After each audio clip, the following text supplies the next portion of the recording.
বাঁচা মরার ম্যাচে সহজ জয়ের পর হুঙ্কারটা দিলেন উপুল থারাঙ্গা। টি-20তে কিন্তু আমরা অন্য দল, দক্ষিণ আফ্রিকা আর অস্ট্রেলিয়াকে হারিয়ে এসেছি তাদের মাটিতে।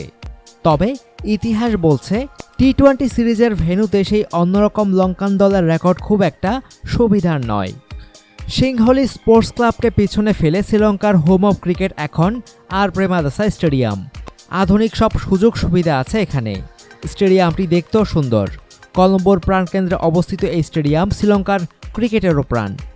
সেই মাঠে টি-20 ক্রিকেটে কিছু একটা যেন হয় স্বাগতিকদের। সেই 2009 থেকে আর প্রেমাদাসা স্টেডিয়ামে নিয়মিত এই সংস্করণে খেলছে শ্রীলঙ্কা। 11 ম্যাচের মধ্যে জয়ের হাসিতে মাঠ ছাড়তে পেরেছে মোটে একবার, হেরেছে বাকি 10টি ম্যাচেই। এই মাঠে নিজেদের শেষ 6 ম্যাচেই টানা হারের তিক্ত স্বাদ পেয়েছে শ্রীলঙ্কা। টি-20তে প্রেমাদাসা যেন স্বাগতিকদের দুঃস্বপ্নের ভেন্যু। গল ছাড়া চলতি সিরিজে আজ যে ভেন্যুতে খেলেছে বাংলাদেশ, সেখানে ছিল অনেক বাজে স্মৃতি, কোনোটা দুঃস্বপ্নের মতো। এবার এমন ভেন্যু পেয়েছে যেখানে অতীত ভুলতে চাইবে স্বাগতিকরাই। দেশের মাটিতে বাংলাদেশের বিপক্ষে টেস্ট ও ওয়ানডে সিরিজ ড্র করা শ্রীলঙ্কা তাকিয়ে টি-20 সিরিজের দিকে। মঙ্গল ও বৃহস্পতিবার মাশরাফি বিন মুর্তজার দলের মুখোমুখি হবে তারা। থারাঙ্গার বিশ্বাস, 20 ওভারের ক্রিকেটের স্বরূপে দেখা যাবে লাসিথ মালিঙ্গাকে।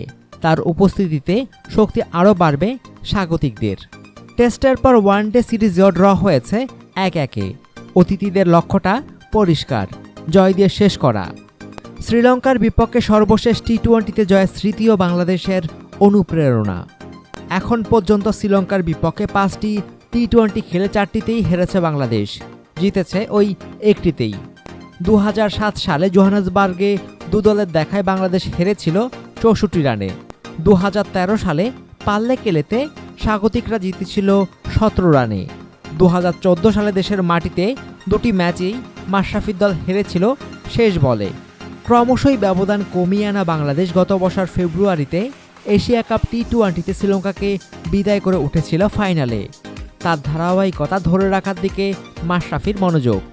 টি-20 ক্রিকেট সবে বুঝে উঠতে শুরু করেছে বাংলাদেশ।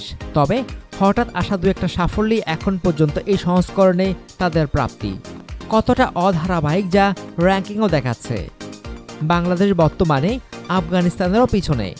র্যাঙ্কিংয়ে বর্তমানে বাংলাদেশের অবস্থান 10, প্রতিপক্ষ শ্রীলঙ্কা আছে 8 নম্বরে।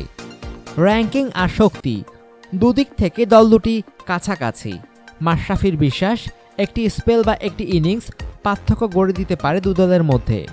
অধিনায়ক চান সেই স্পেল, সেই ইনিংস আসুক তার সতীর্থদের কাছ থেকে। তাদের উপর আস্থা রেখেই এই সিরিজ দিয়ে টি-20তে এগিয়ে যাওয়ার পথ চলা শুরু করতে চায় বাংলাদেশ। ওয়ানডে সিরিজ জিততে না পারার হতাশা ভুলতে ঘরে তুলতে চায় 2 ম্যাচের টি-20 সিরিজ। অনুগ্রহপূর্বক সংবাদটি শেয়ার করুন এবং খেলাধুলার সর্বশেষ খবর জানতে স্পোর্টস লাইট সাবস্ক্রাইব করে রাখুন। ধন্যবাদ।